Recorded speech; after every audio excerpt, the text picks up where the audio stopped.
Good evening. We've already had to make some big changes to our lives in lockdown London, and today for bus passengers there came another change. People using buses will no longer have to tap in. They'll also only be able to board or leave using the middle doors.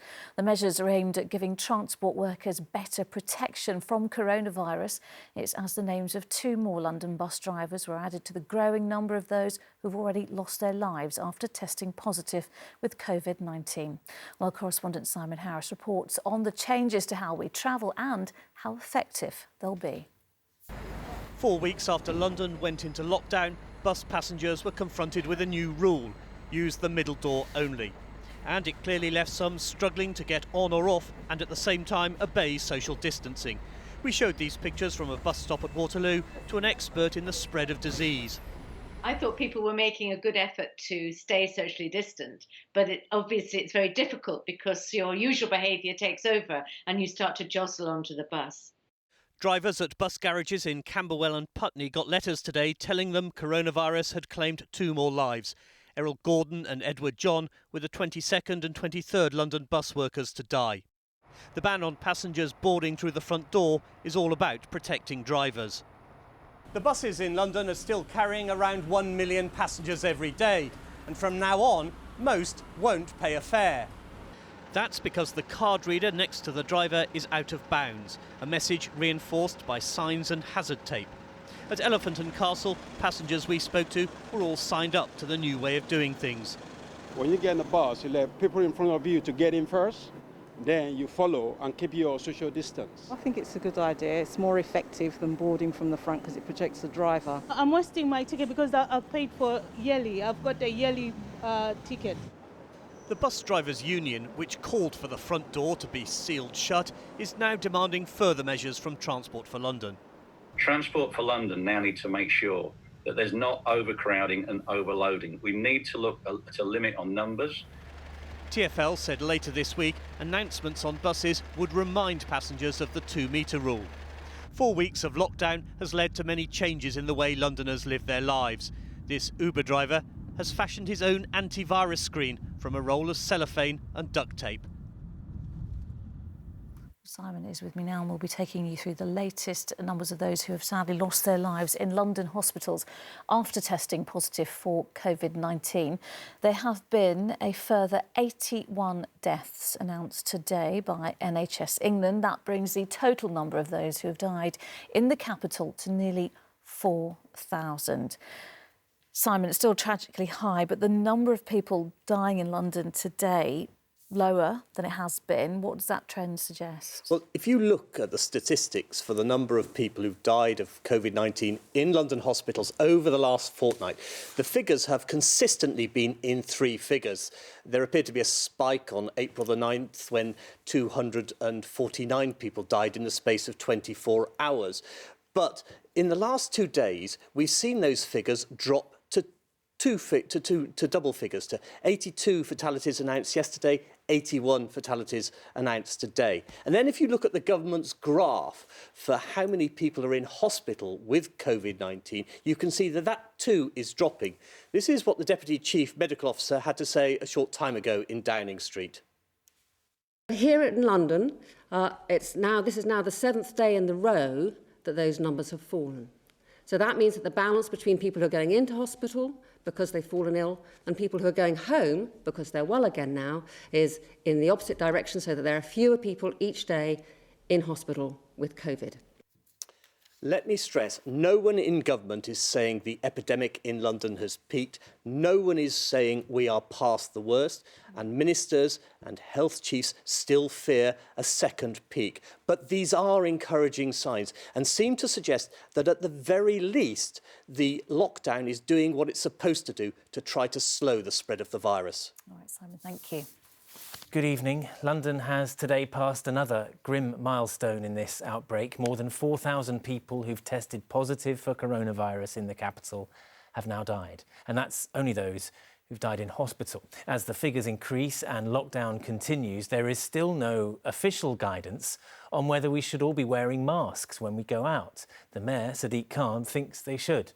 The NHS fear this would mean fewer masks for doctors and nurses. The government's scientific advisers met today to discuss the issue, but there's no decision yet. With the latest, here's our political correspondent Simon Harris.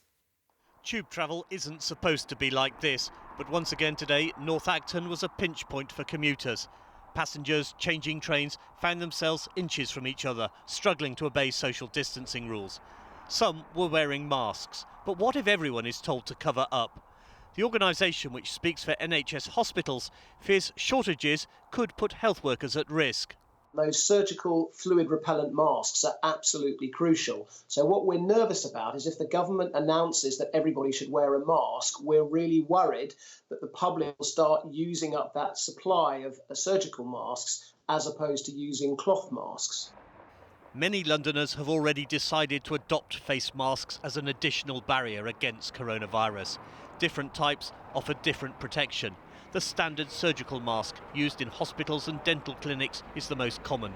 At the moment, the biggest challenge for anyone who wants a mask is finding one. I've just tried this branch of Britain's biggest high street chemist and it doesn't sell them. And no, they don't stock them at this other well-known chain either. But at this independent pharmacy, I struck lucky. A pack of 10 disposable masks for £15. Like everything else for sale, masks can be ordered online. But a simple mask is also simple to make, according to London GP Dr. Ellie Cannon. All you need is a piece of square cloth like this. You need a piece of kitchen paper or a paper towel and 2 elastic bands. Put the piece of square cloth on the table, fold one end into the centre like that, fold the other end into the centre, then you put your paper towel in, and then you repeat again into the centre. Take your first elastic band and put it on the end like that, and then take the other elastic band and feed that through as well.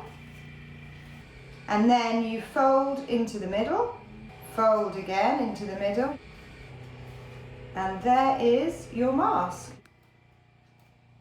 In addition to hand washing and social distancing, there is no harm to be had in having a scarf around your face or wearing a cloth mask that you've had from home. London's mayor thinks everyone should wear a mask in public. That may yet become government policy. Ministers were waiting to hear what their scientific advisers decided at a meeting today. Well, the number of hospital patients in London who have died after testing positive for coronavirus has increased in the last 24 hours, as we were saying. 132 deaths were reported today, up from 81 yesterday. The total number of patients in London who have died with the virus is now 4,038. Well, Simon, after an encouraging few days, sadly a sharp rise in the numbers today. Yes, after 2 days running, when the figures dropped to around 80, this is a timely reminder that we are still in the grip of the outbreak. The curve might be flattening, as the scientists put it, but people are still dying in large numbers. And even if it is fewer than a week ago or 2 weeks ago, it's still too early to say that the spread of the virus has peaked. But there was some encouraging news today. At the Daily Downing Street press conference, the Health Secretary, Matt Hancock, announced that trials of a possible vaccine would begin on humans on Thursday. In normal times, reaching this stage would take years, and I'm very proud of the work taken so far.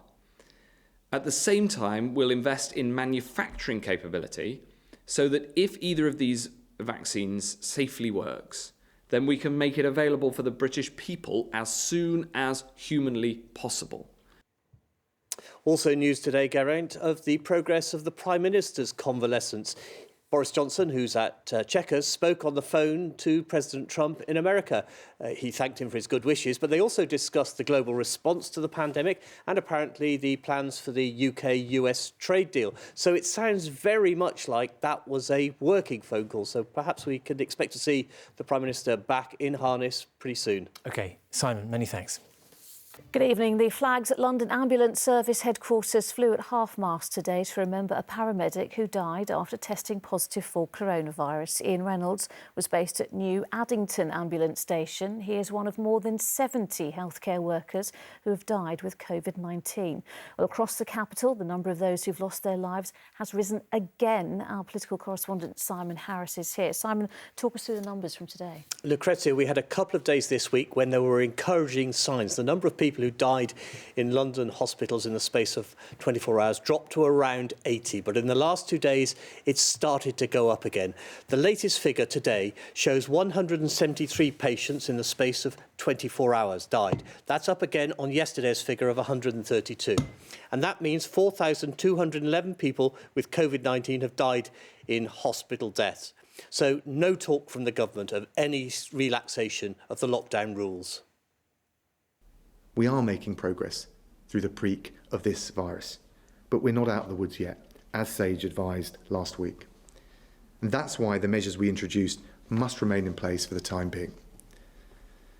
The greatest risk for us now, if we eased up on our social distancing rules too soon, is that we would risk a second spike in the virus with all the threats to life that would bring, and then the risk of a second lockdown, which would prolong the economic pain that we're all going through. And as we sadly learnt today, Lucrezia, one of the recent victims was a paramedic with more than 30 years' service with London Ambulance Service. Ian Reynolds was an experienced paramedic based at New Addington near Croydon. Colleagues remembered a devoted Crystal Palace fan and music lover. He became ill last month and died yesterday. Today I spoke to the head of London's ambulance service. It's heartbreaking, particularly as we were hoping for, a better outcome really up until yesterday. Sadly, he is the third member of LAS staff to have passed away in the last 3 weeks, none of whom were working actually on the front line seeing patients. Ian, who died yesterday, was working in a support role, providing logistics support for crews down in Croydon. His union Unison said they don't make them like Ian anymore. He will be deeply missed by his union comrades, his Croydon ambulance family, his boys Jack and Ben, of whom he was immeasurably proud, and his wife Sian, who he loved with all his heart. To ease the pressure on frontline paramedics, some ambulances will be driven by firefighters.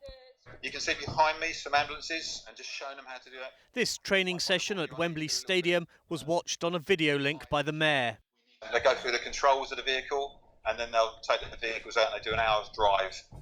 One of the things that I just find remarkable is our first responders, whether it's the police, the fire service, the ambulance service, often run towards danger whilst encouraging the rest of us to run away. This is another example where our firefighters at the ambulance service are stepping up, being fully aware that it puts them at increased risk.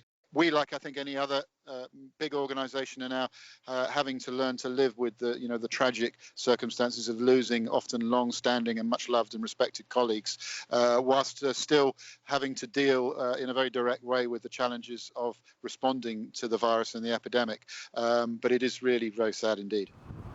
At ambulance headquarters in Waterloo, the flag was at half-mast, and not for the first time.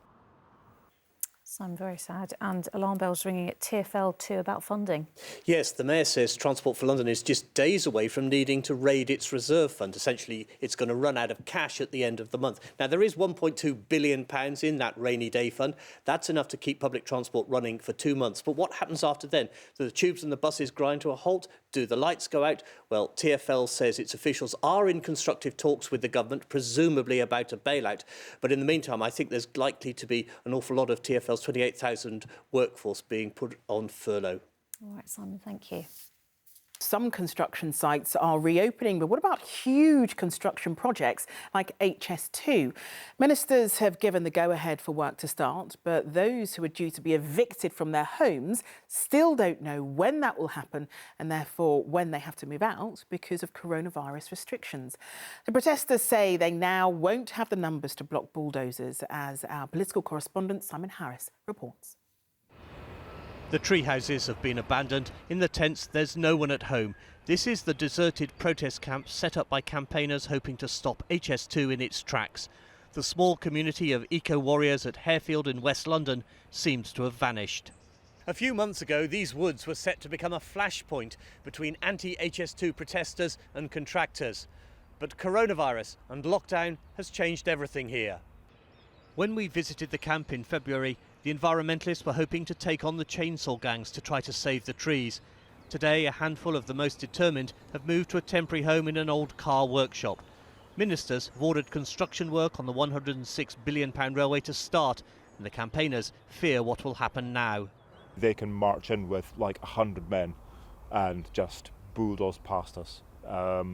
It's going to be very, very difficult if they start working here in a big way. So yes, it really is down to numbers, and we just cannot get the numbers here because of the lockdown. Ron Ryle also worries about the future. He and his wife Anne spent years turning an old farmhouse into their dream home. Now it's going to be bulldozed to make way for a viaduct. The couple, who are self-isolating because they're in their 70s, haven't found anywhere else to live. They were given a deadline to move in March, but claim they've heard nothing since lockdown. I worry about it. I worry about my wife, because this was going to be our last... This was what we worked all our lives for, and now we've got to start all over again. It's horrible to see every single day. I have to talk to my mum that's in tears. I talk to my dad, and he would hate me to say this, but I'm going to. He's in tears, and my dad doesn't cry.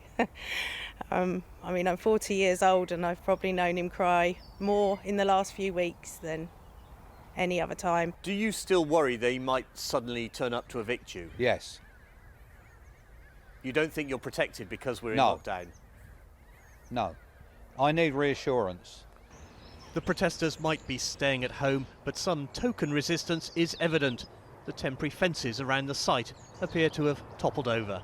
Simon Harris, ITV News, Harefield. And we contacted HS2 for a response to Simon's piece, but have not yet received one.